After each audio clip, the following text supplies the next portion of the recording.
So you got the KMC on there. This is a brand new chain. It does look, you know, like you'd look at that chain and go, oh, that chain, you got to chuck that in the bin. You know, so that knob jockey zero friction cycling, Karen would say chuck it in the bin. But look, all it needs is a bit of basic clean, okay? Basic clean, and you're going to be good to go. We'll give this thing a clean up. You sort of see the sand there. This bike does ride pretty smooth. Okay, that's just the deal here. All right, don't chuck stuff in the bin. Give it a clean, reuse it. As long as it's safe, it's good to go. This bike is in very good condition. The derailleur hanger is, yeah, dead straight. All right, dead straight. Look at this thing. You know, it's like pretty much a brand new bike with just a lot of shed dust and stuff on there. Rides really good. I did have a flat tyre, and I think the reason why is these rim tapes. People never use these rim tapes. These are for BMXs maybe back in the 80s. We put some proper rim tape in there, otherwise the eyelets cause a flat tyre, they puncture the tube. But yeah, Open Pro rims, brand new. Look at that. You can still see the, you know, all that stuff. The what do you call it? The machining.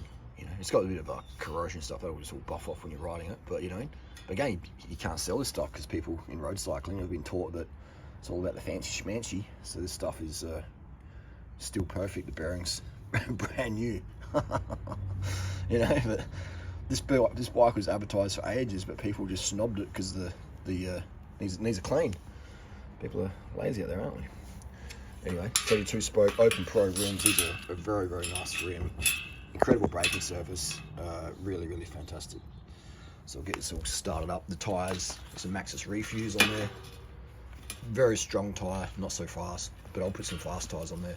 But these are a good tyre for commuting. If you just don't want to worry about flat tyres as much, these are very, very strong. And these are, yeah, pretty light.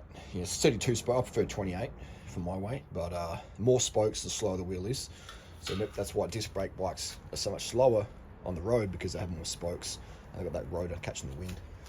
But this is a very nice bike. These frames are incredible. Like, this is a very, very nice frame. I'll compare this to an SL, you know, much better than the SL7 Tarmac. This is more like an SL3, SL4 quality. It's very, very nice to ride, and you know, but so understated bike, you know. But I would flog, you know, 99.9% of riders on this bike, you know, just because of one, my fitness, but two, this is a very, very high performance bike, especially once we give it a full Duran Rider race tune spec. There we go, just like that, we have a nice safe rim strip in there.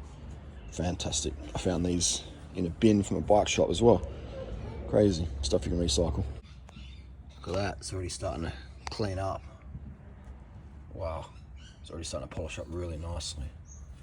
Let's sort of see where it was, like that, and now it's going like that. There we go. You see what's happening here, don't you? So I've got some tyres here from bike shop bins. What should we put on there? I reckon some GP4000s would be a nice choice. Alright, a couple of GP4000s, thanks. See, I always run a new tyre on the front because it's your control tyre, and then the rear wears out quicker. So this one's got to fit that probably 1500 k's. So if I use this one as on the rear, this one being on the front. Okay, these tyres came from the bin, and but they're still fantastic condition. Well, what I do is when this one wears out, I put the old front tyre on the rear and then put a new tyre on the front. So that way you're always rotating your tyres. Okay. Always have the best tyre on the front and then the old tyre on the rear. And then when the rear tyre wears out, you put the front on the rear and get a new front rib tyre. So front's always perfect. So I gave the tyres a clean. Oh man, these are my favourite tyres ever. The GP4000s, fantastic tyres. Not super puncture preventive, but they're perfect race, all-round race tyre. I really love them. And we saved. Well, that in Australia cost you about $100 each for some equivalent tyres, so it's $200 we just saved. These came from the bin. If you know, you know. If you've ever worked in the bike shop, you'll be surprised how much ends up in the bin, because there's not really a market for it, because people don't want to use secondhand stuff that much, you know. So often, sadly, this stuff gets put in the bin, and then you have seagulls like me who'll come along and swoop it up and reuse it and give it a second life. I mean, there's nothing wrong with this tyre, you know. Maybe there's a little nick in there or something, but we can always sort of patch things up. It's $200. I mean, $200 that gives you, 2 weeks of a really, really hot 18-year-old Filipino chick in the Philippines. So it's like $200 can go into some new tyres, or it can go into other things. So it's just all about improving the quality of life, isn't it? improving the quality of life. So that is the cause of the flat tyre, isn't it? See that there? That is, just like I said, that's the rim tape punctured it. Okay, so this is why I'm not a fan of shitty products, because this person probably, put a brand new tube in there, pumped it up, and then push, and he's just like, fuck this sucking shit. That's what happens. So that's why I'm a fan of good product. All right, always have good rim strips in there. So this tube's done. We can use that as a hockey strap, and we've got a perfect rim strip in there now. This bike did come with a spare tube, so we will, in our zero budget upgrades, this bike did come with a spare tube. Okay, inclusive, all inclusive. It's a plastic bag we can leave. So we've got here, yep, brand new tube. Thanks for coming. We'll put this bad boy in here, and then this is going to feel really good. Mavic Open Pro with a Conti. Oh man, this just feels so amazing. Fresh bin rubber. All right, here we go. Let's put this tyre on here, and I generally line up the valve hole with the branding. It's just easy to find the valve, and then put on one side of the tyre first, and then boom, just like that. Oh, fresh Conti 4000. If you know, you know. If you know, you know. Find this valve hole. Make sure there's no dirt on that tube.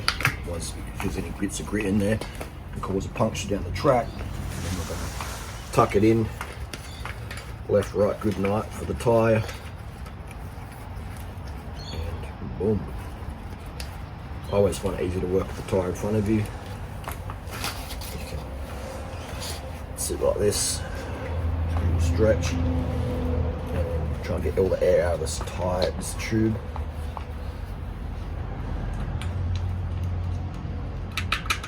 And start at the valve. Just going to work my way around. Still a bit of air in this tube, so it's not really going in too fast. And that's how you put a tyre on. This is why this tyre ended up in the bin, I think, because these threads, they don't mean anything, just cut them off. But if you're a, anally retentive sort of person, that might be a bit triggering for you, so you chuck it to landfill and spend some more coin. Bike shops won't complain at all. You found those in the BE bin? In a bin. Not sure which shop, but yeah, it's amazing what goes out there. But I'm always grateful to get something on there. I don't need a tyre lever, I'm just doing it for speed, just to get it on there. Well, like that, there we go. And then it's going to go around, make sure the tube's not pinched under the tyre. You don't need tyre levers to put a tyre on. I was just doing it just for the extra quick way for the video. And boom, oh, this feels so good. But I can do this all day. All day. Make sure that tube's not pinched between the tyre. And it's not now. If it is, you sort of suck it like that, and you squash it like that, and then the tube sucks under the tyre. Because otherwise, if it's pinched, you pump it up, whoosh, puncture time. Let's put some air in this bad boy.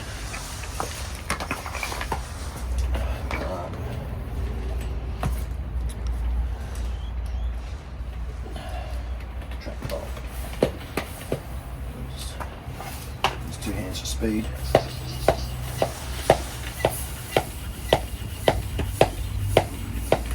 It's not pumping up. Maybe this tube was bung as well, but we'll soon find out. But anyway, that's the deal. It's we might have to. Oh, this tube is done. We might have to actually put I might have to spend some money on this bike. Put a tube in there from one of my batches. Alright, so we'll do, take the tyre off. That's how easy it is. Boom. And then tube out.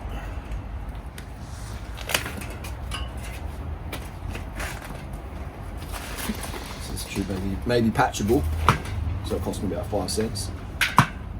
Boom. Just find out the cause of the puncture in this one. Let's see if it's that rim strip again. There we go.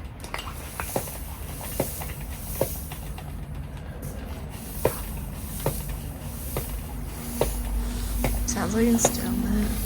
Yeah. Yeah, I feel it. Yeah. There we go. Boom. It is. Yeah. It's boom. It's the rim strip. So that tube's not fixable at That's done diddly dun duns. All right, we'll put one of my tubes in there, which also came from the bin. Okay, so we've got it rolling. Oh man, that's gonna be so nice. Look at that. Beautiful, absolutely amazing. And these strings, I cut them off. I also cut them up as well because these end up around animals' necks and feet and stuff. So make sure you dispose these properly. Beautiful. Wow. Look at that, eh? Look at that. Oh yeah. There we go. This is the before. Let's do an after. And there we go. Just a quick little polish like that. I haven't even taken the get set off yet, but fantastic. Very nice rims. So, taking off the free hub body looks pretty good as well. Damn, I'll give it a bit of fresh grease in there.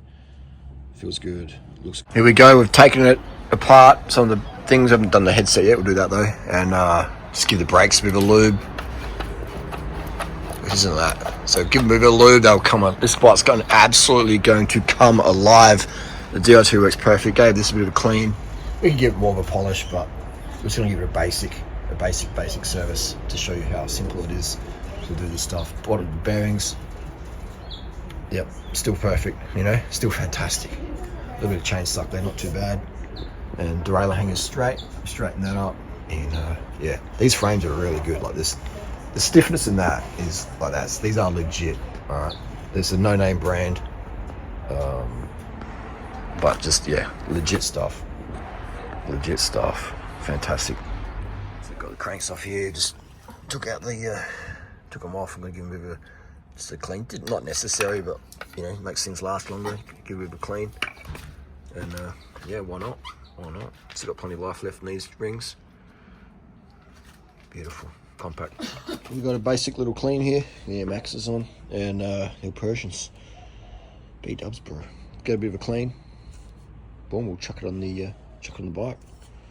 These 10-speed Ortega cranks are very strong, very stiff. We have dropped out the fork, giving it a good clean. Just check the tips, make sure everything's legit. And we are, if you know, you know. This is the lube we're using, White Lightning Crystal Grease. It's pretty sort of biodegradable grease there. And we clean the bearings out there. You can see here, you can see the vascularity, the veins coming out. Damn. Not even warmed up yet. So give it a fresh re-grease, check the condition of the bearings, they look pretty good. Check the condition of the steerer, and it looks all A-OK. A-OK. That's not a ring of death, that's just a little thing. And there's just some glue on the end there. So you can sort of see here, these little impressions are pretty normal. These little things, what we can do is actually get a file, and I'll file out the stem a bit more, just to take the rough edges off the stem. I won't file this obviously, but I'll file the stem. So that looks fine. That's where the split ring is. You can sort of see it has been ridden a little bit below his headset, and the ring of death has just started, but not sufficient to have any issues. And this is just some glue on there, so it's in pretty good condition. There's a little bit of a crack there, but that's not going to be an issue with the long plug in there. And the stock plug that's in there is pretty long, so that's decent. We can put a longer plug in there, but for now this will be okay. So I used a round file. It's just like that, and I got in there and just sort of created around there just to take that sharp edge off. You can zoom in here, just in there you can sort of see there was a sharp edge, and that was compressing on this. Now it's nice and smooth. I mean, that should have done at factory level, yeah, but that's not really what's done at factory level. And also just this little sharp tips here, I filed those off as well. All right, just little things like that, just take the sharp edges off, and it just creates much more longevity on the product. Takes 30 seconds. Easy done. Okay, so the bike is done and dusted. This chain's still got plenty of life left. We put a squirt lube application on there. It's still a little bit dry. We'll run a few days of squirt on there, but otherwise everything's cleaned up really nicely. Remember the condition this bike was in to start with. $400 Australian, not crash, crack, bent or stolen. It goes really, really nice. It is. We took everything off pretty much, gave it clean. Gave the fork inspection, we saw we re-greased the headset, tuned the gears, etc, etc. Dura-Ace hubs didn't need a re-grease yet because they're still, like they're just brand new. Probably put some steel wool on the spokes. It works great. Angled the seat high a bit, and put a saddlebag on there, put a light on there, put some XCR pedals on there. But yes, $400 basically for the bike. Cat BM45, fantastic if I'm racing. fantastic mirror to see what's going on behind, pacing, racing, or just in traffic in general. So yeah, this is a cool little bike. Excuse me. If you are after a bargain bike and you live in Australia, let me know. I can post these out to you. Do killer deals as well. So there you go. And this bike, I put probably about I don't know, how many hours did I put into this bike? Probably 10 hours, giving it maybe 10 hours. I don't know, maybe less than that. Actually, it'll be less than that. But just the cleaning, you know, and just listen to the podcast. I just really enjoy working on this bike. Fantastic. Okay. So I gave this bike full strip down, full inspection. Everything's ready to roll on it. Took the bar tape off the bars, checked the bars for any cracks or any erosion or anything like that, and it's a great bike, man. It feels really good to bring a bike like this back from the end almost, and because the work I put into this bike, if you go to a local bike shop, it probably cost you, $300 or $400 maybe, all the deep cleaning and stuff like that. Or you can do it yourself, if you know what you're doing. Tutorials on YouTube to do that. So, but it's a fantastic bike. This is World Tour. This is better than any World Tour bike right now. And if you know, you know. But a lot of people might laugh at that because they haven't ridden these bikes and haven't ridden a World Tour bike. I've done both. I do both. This bike, any day of the week, it's fantastic. A little bit small for me, so I will sell it. But otherwise, fantastic bike for someone under 180 centimeters, 167 to 180. It's a fantastic bike. Hill climbing machine. Big K's, ready to roll.